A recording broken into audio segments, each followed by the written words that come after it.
আমরা অনেকেই এই ভাষণটা সম্পর্কে জানি না। আমরা অনেক ভাষণ নিয়ে এখন গর্ব করি। নবী করিম সাল্লাল্লাহু আলাইহি ওয়াসাল্লামের এই যে সর্বশ্রেষ্ঠ ভাষণ, এটা কতজন জানেন? বিদায় হজের ভাষণ। কতজন জানেন বিদায় হজের ভাষণে নবী সাল্লাল্লাহু আলাইহি ওয়াসাল্লাম কি বলেছিলেন উম্মতকে? আমরা একটু আপনাদেরকে শোনাবো, শুনিয়ে ইনশাআল্লাহ লেকচারটা শেষ করব। নবী করিম সাল্লাল্লাহু আলাইহি ওয়াসাল্লাম এই দিনে 31টা বিষয়ে উম্মতকে নির্দেশ দিয়েছেন। 31টা বিষয়, সবগুলো বলার সময় পাওয়া যাবে না, আমি কয়েকটা কথা বলছি। নবী করিম সাল্লাল্লাহু আলাইহি ওয়াসাল্লাম সবার সামনে দাঁড়িয়ে দীর্ঘ 23 বছর অক্লান্ত পরিশ্রম করে দাওয়াতি মিশন কমপ্লিট করার পরে সবাইকে সমবেত করে একটা হজ করলেন। হজ করার পরে তিনি গুরুগম্ভীর কণ্ঠে বলছেন, হৃদয়ের সমস্ত আবেগ বের করে দিয়ে বলছেন, হে জনগণ, আইয়ুহান নাস, হে জনগণ, আমি জানি না আজকের পর তোমাদের সাথে আমি কখনো মিলিত হতে পারবো কিনা।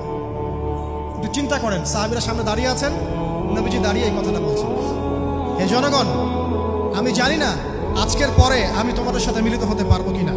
অতএব যে ব্যক্তি আজকে আমার এই কথাগুলোকে স্মরণ রাখবে, সে যেন অন্যের কাছে এই কথাগুলো পৌঁছে দেয়। হতে পারে যার কাছে পৌঁছে দেওয়া হচ্ছে সেই এই কথাগুলোকে বেশি সংরক্ষণ করতে পারবে। আল্লাহ পাক তার প্রতি রহম করুন যে আমার এই কথাগুলোকে অন্যের কাছে পৌঁছে দেবে। নবীজির ভাষণ। এরপর নবীজি বলছেন, জেনে রাখো নিশ্চয়ই তোমাদের পরস্পরের, মুসলিমদের পরস্পরের সম্পদ, পরস্পরের রক্ত, পরস্পরের এই যে জান, মাল, ইজ্জত, এগুলো একে অপরের জন্য হারাম। মুসলিমদের পরস্পরের রক্ত, পরস্পরের ইজ্জত, সম্মান একে অপরের জন্য হারাম। এর হানি করা একে অপরের জন্য হারাম। ঠিক যেমন আজকের এই দিন হারাম, এই শহর হারাম, এই মাসও হারাম। নবী করিম সাল্লাল্লাহু আলাইহি ওয়াসাল্লাম বলছিলেন, জেনে রাখো 3টা বিষয়ে যেন তোমাদের অন্তর কখনো খেয়ানত না করে। 3টা বিষয়ে তোমাদের অন্তর যেন কখনো খেয়ানত না করে। 1, তোমরা যে কাজটাই করবা শুধু আল্লাহ পাকের সন্তুষ্টির জন্য করবে। তোমরা যে কাজই করবে শুধু আল্লাহর সন্তুষ্টির জন্য করবে। তোমাদের শাসক বর্গের কল্যাণ কামনা করবে। তোমাদের শাসক বর্গের কল্যাণ কামনা করবে। 3 নাম্বার, মুসলিমদের জামাতকে আঁকড়ে ধরে রাখবে। মুসলিমদের ইউনাইটেড কমিউনিটিকে আঁকড়ে ধরে থাকবে। এই 3টা বিষয় পালনের ক্ষেত্রে তোমাদের অন্তর যেন খেয়ানত না করে।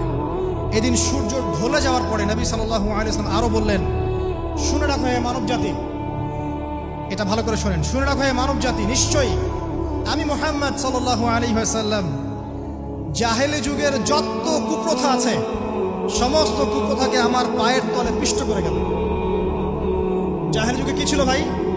শিরিক ছিল, সুদ ছিল, মাদক ছিল, নারীর অবমাননা ছিল, কন্যা সন্তানকে দাফন করা হতো, রক্তক্ষয়ী, হানাহানি, মারামারি, কাটাকাটি ছিল। এগুলো সবকিছুকে আমি আমার পায়ের তলে দাফন করে গেলাম। এটা কি দাফন হয়েছে?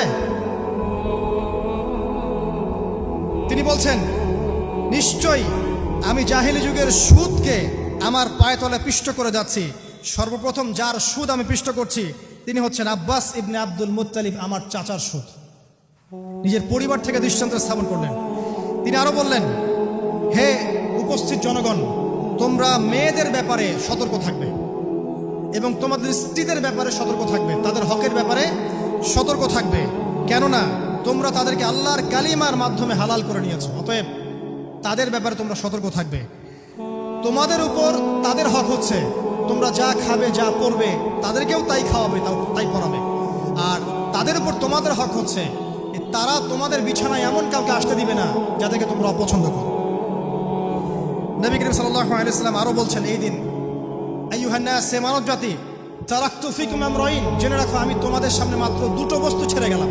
কয়টা বস্তু? লান তাদিল্লু মা তামাসসাকতুম বিহিমা, তোমরা কোনোদিন পথভ্রষ্ট হবে না যতদিন এই 2টা বস্তুকে আঁকড়ে ধরে থাকবে।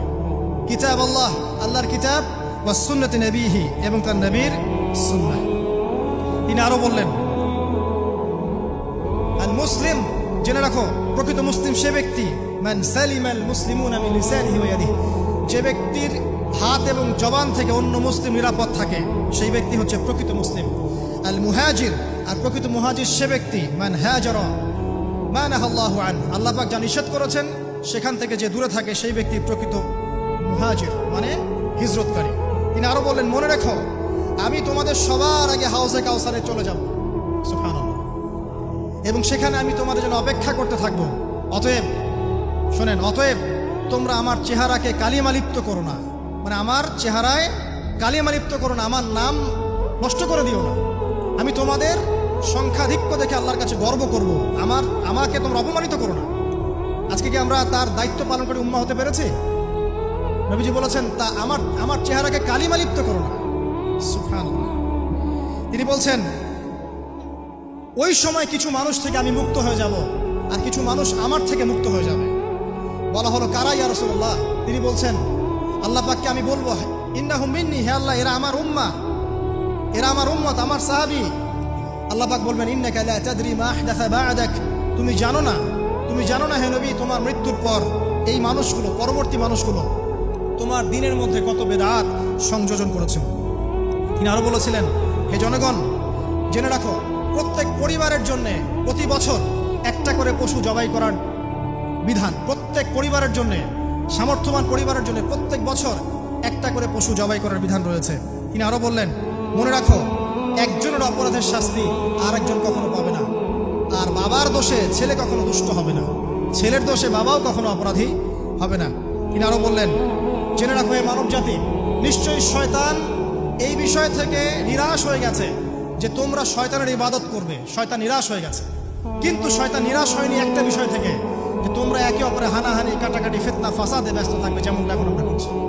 আমরা কিন্তু সরাসরি কখনো শয়তানের ইবাদত করছি না, করছি? কিন্তু মুসলিমরা এখন পরস্পরে হানাহানি, কাটাকাটি, ফাসাদে লিপ্ত আছে। তিনি আরো বললেন যে একজন মুসলিমের জন্য হালাল নয় অন্য মুসলিমের সম্পদ আত্মসাৎ করা, যতক্ষণ না সে স্বেচ্ছায় খুশি মনে তোমাকে সম্পদ প্রদান করে। অতএব তোমরা একে অপরের প্রতি জুলুম করবে না। তিনি আরো বললেন, সাবধান, আমার ইন্তেকালের পরে তোমরা একে অপরের গর্দান উড়িয়ে কাফের হয়ে যেও না। সাবধান, আমার ইন্তেকালের পর তোমরা একে অপরের গর্দান উড়িয়ে কাফের হয়ে যেও না। তিনি আরো বলেছেন, একজন মুসলিম আরেকজন মুসলিমকে গালি দিতে পারে না। যদি একজন মুসলিম আরেকজন মুসলিমকে গালি দেয়, এটা হচ্ছে ফাসিকি। এবং একজন মুসলিম যদি আরেকজন মুসলিমের সাথে যুদ্ধ করে, এটা হবে এক প্রকার কুফরি।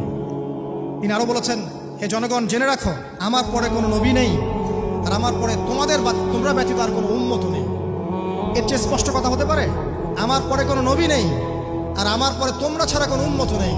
তাহলে আমরা যখন নতুন নতুন নবী বানিয়ে নিচ্ছি, কোনো কোনো ক্ষেত্রে বলছি, একজন ব্যক্তি ছিলেন, সে নিজে ঈসাও ছিল, সে মাহদিও ছিল, সে নবীও ছিল।